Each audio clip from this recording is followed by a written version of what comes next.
Could the recent conflict in Gaza be the trigger that divides the world and leads us down the path to a third world war? It's a chilling question, but one that demands our attention in the face of escalating tensions. Consider this. Reuters reports that the Russian invasion of Ukraine has caused the closure of access to lower-priced Black Sea wheat, leading to a price jump of approximately 20% in the Palestinian Gaza Strip. This has hit hard the 5 mills in Gaza, struggling to compete with imported stock from Egypt and the West Bank, which have lower production costs. As a result, the mills have had to lay off workers and reduce working hours. The crisis has coincided with Gaza's own wheat harvest, but the annual crop barely covers a week's demand in the enclave. 2/3 of Gazans are dependent on aid from the United Nations Relief and Works Agency, which has called for additional funds to cover surging prices. Now let's shift our focus. Turkey is calling for a united and clear stance against Israel's conflict with Hamas in Gaza.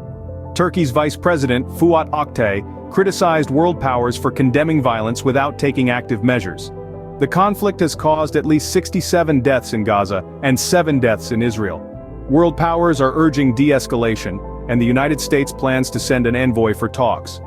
Turkey's President Tayyip Erdogan has condemned Israel's treatment of Palestinians and called Israel a terror state.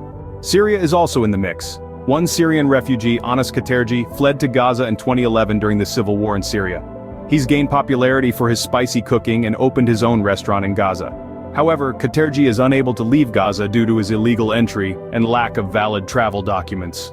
He hopes to return to Aleppo, his hometown, one day, and introduce his Gazan wife to his family.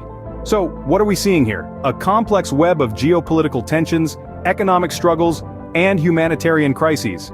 The Gaza conflict is not an isolated event. It is deeply intertwined with international politics and economic systems. But, can this lead to a third world war? History tells us that wars often start with smaller conflicts that escalate. There are also predictions from mystics and soothsayers that suggest a third world war could be on the horizon. However, it's crucial to remember that our future is not set in stone. We have the power to shape it. Leaders, politicians, theologians all have a role to play in steering us away from conflict and toward peace. To summarize, the recent conflict in Gaza has potential global implications. It is tied to the economic struggles caused by the Russian-Ukraine conflict. It is causing divisions among world powers, and it has implications for refugees and displaced people. But whether it will lead to a third world war is still uncertain. It's a question that calls for serious thought, careful analysis, and above all, a commitment to peace.